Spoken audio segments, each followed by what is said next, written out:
If you've been upstairs at the Miners and Mechanics Institute lately, you will have seen that we've recently put up a new exhibition of photographs. Historic images from St Agnes's past, people and places you might recognise that will take you back in time. So let's go back to 1893. Back then, St Agnes still had a working harbour, horse and carriage would be seen travelling up and down Vicarage Road, and this man, John Passmore Edwards, had just signed off the construction of St Agnes Miners and Mechanics Institute. If you're not familiar with him, Passmore Edwards is a local legend.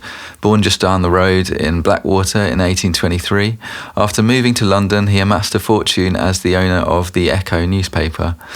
But rather than sitting on his wealth, Passmore became a proper Victorian philanthropist. His life's mission was to do the best for the most. And he set about bringing reading and education to the working people of the UK. In 1889, he built his first institute in his native Blackwater, and over the next 20 years he went on to build over 70 institutes, libraries and hospitals up and down the country. On the 7th of June, 1893, Passmore laid the foundation stone for the Miners and Mechanics Institute in St Agnes, and now, 132 years later, we don't get that many miners around here. The harbour is in the sea, and St Agnes railway station has come and gone, but the Miners and Mechanics Institute has survived. Hi, my name's Ben.Jackson. I'm a trustee volunteer at the Miners and Mechanics Institute here in St Agnes. This film that you're about to watch is a love letter really to the building, to the charity and to the people that use it. It's going to be a sort of snapshot of where we are today, how we got here and where we're going in the future, and why without your help the future of the MMI might actually be in question. But first we're going to cut to some commercial messages. Okay. I'm Charlie and I run Charlie Cooper Dance, and we have dance classes here at the MMI every Wednesday.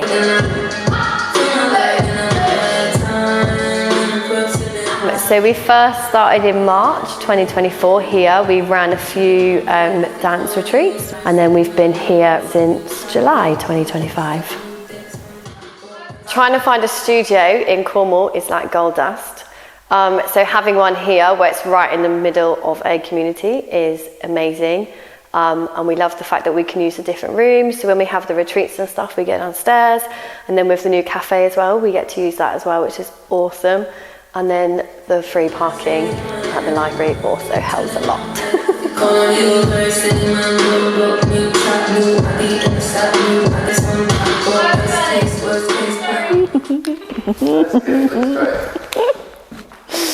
I don't usually do this. Can we just do that one more time? 1, 2, 3, 4. 5, 6, 7, 8. Can I hear you again, Steph, please? 1, 2, 3, 4. Oh, I'm hearing your foot. Are you tapping to your 1, 2, 3, 4? We're not doing a dance. I won't move it. Okay, my name's Stephen Horsky. I was a trustee here for a few years, and now I just frequent the place, and together with Mike we run the St Agnes Community Cinema, and also spend a lot of time drinking coffee in here with my friends.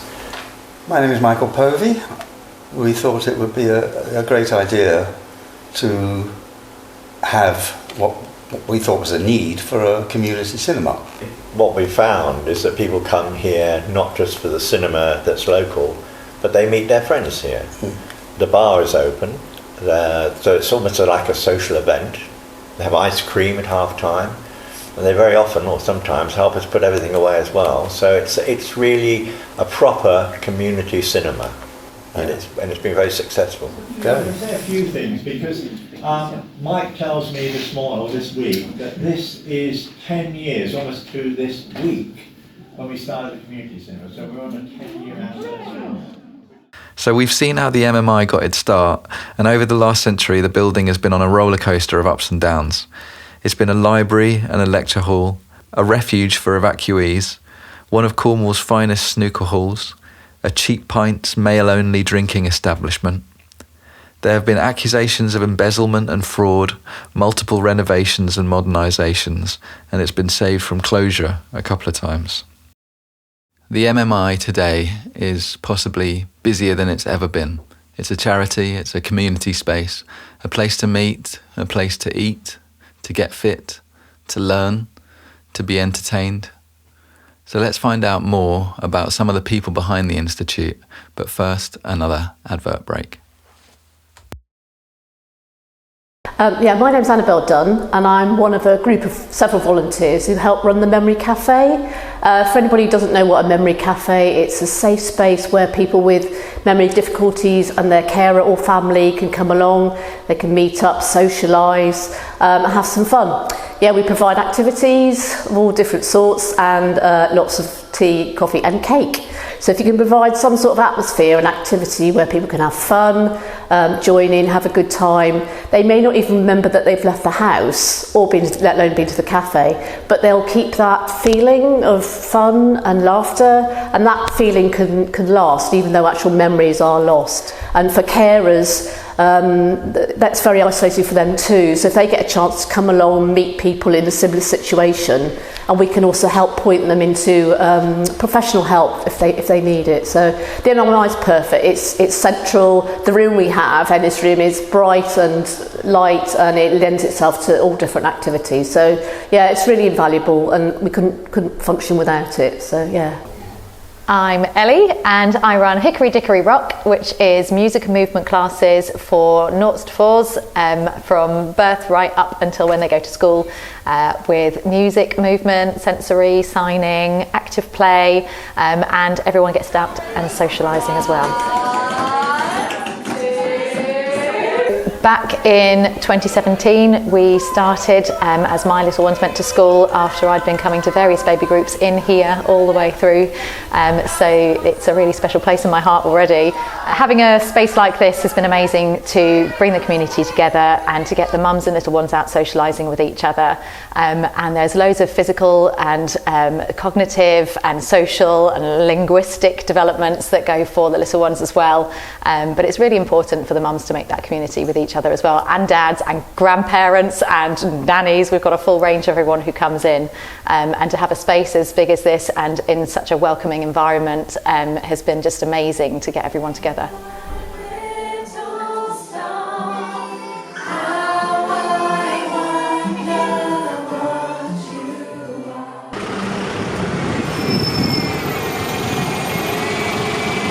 Hello, my name is Rachel and I manage the MMI. So my role is very varied, from accounts to fundraising to HR. Also part of my role is managing the regular room bookings and one-off, so non-event room bookings. We have 3 rooms to hire and 2 studios. We have the workspace here so people can come and use that. The one at the front, the Ennis room opposite the cafe, that's used a lot for art exhibitions and art classes because of the natural light. And then we have the dance hall at the back that's used for children's groups, and it's also used for Tai Chi and overflow exercise classes. And then we have the bar, which is used as an overflow for the cafe during the day, but can be used obviously for events, private parties, and such. So the MMI has always been busy, a central hub in the village, but over the last few years it's got a lot busier.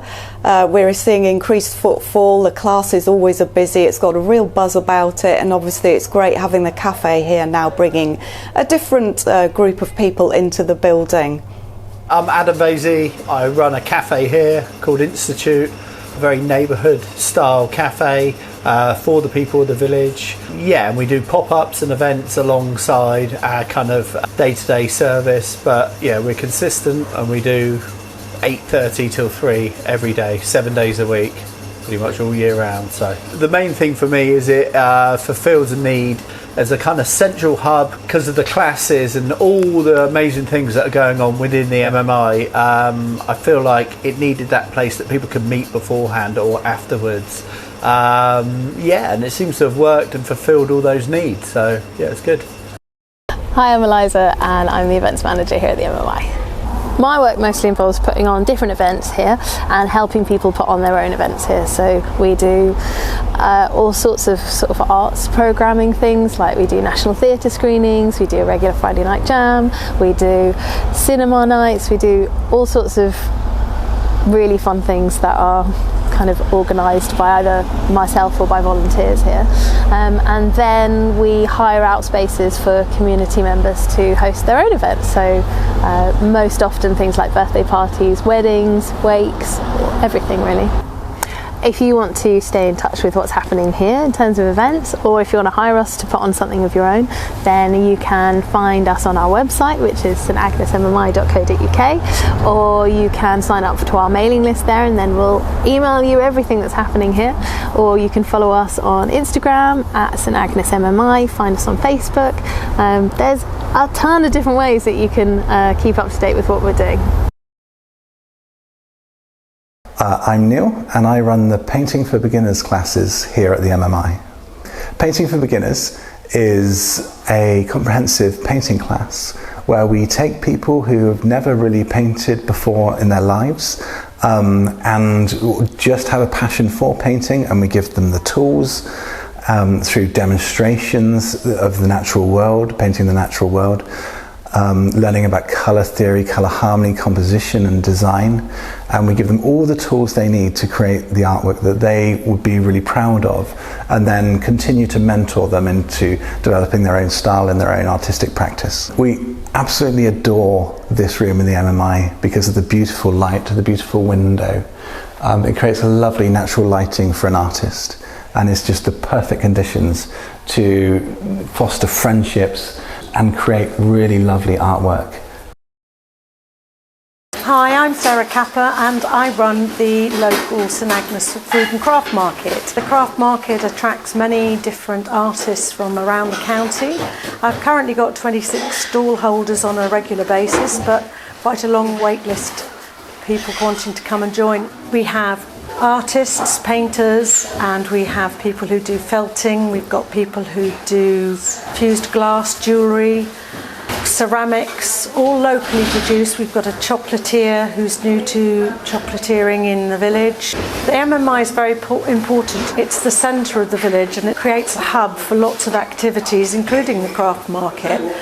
I think if the craft market couldn't come here, we would lose something very important that allows locals to display their works, and it's very much part of their livelihoods, and it would be a great shame if it was to close down. Hopefully it won't.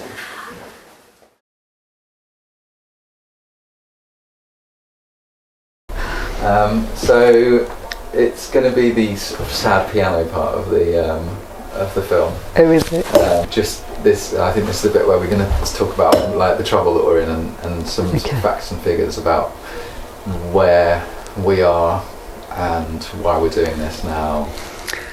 Yes, my name's Anna Merrick. I am the finance and fundraising manager here. We're in this position because despite increasing our income, which we have done over the last 3 years, we have almost doubled our income, but at the same time we've hit the cost of living crisis, come out of a good energy deal, and our bills for energy have gone up from $550 a month to over $1,900 a month. Our bills for water have gone up £270 a month. In total we have gone up nearly 20,000 a year in our bills, which is unsustainable. However hard we try to manage our finances, we are fighting what a lot of charities in the country are fighting, and there are a lot of charities that are closing. We are not the only ones that are struggling.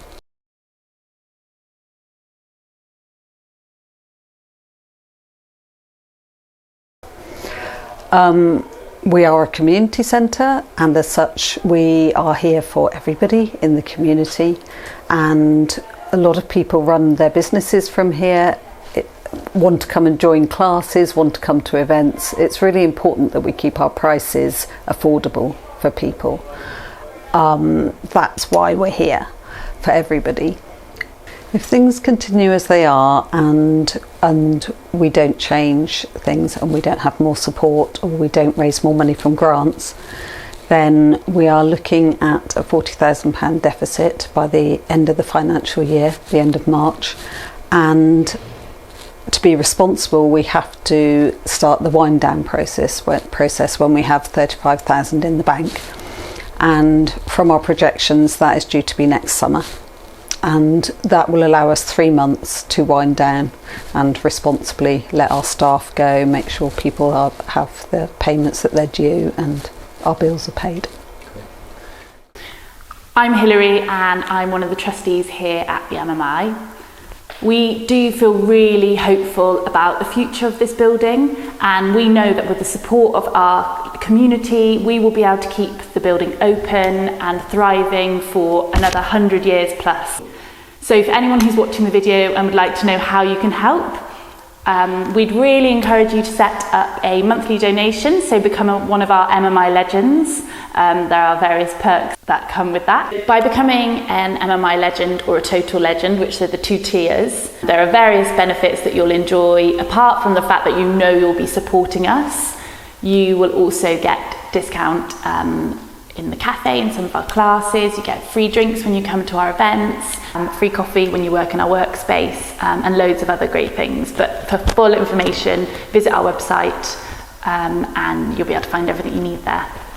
With the help of everybody who's here locally and further afield, we know that we can keep this community centre, building, heart of St Agnes thriving for hundreds of years to come. So there we are. I hope you can see how far we've come, but also the enormous challenges that lie ahead. I was chatting to one of our current legends the other day and I asked her why it was that she signed up. She said it was a really easy decision for her because she wouldn't miss £12.50 leaving her bank every month, but she would definitely miss the MMI if it had to close down. And that struck me as a very good reason. So thank you for watching, thank you for the support, and go on. Be a legend. Be a legend. To be a legend. Be a legend. Support the MMI. Support the MMI. Support the MMI. Support the MMI. Thank you. Thank you. Thank you. Thank you.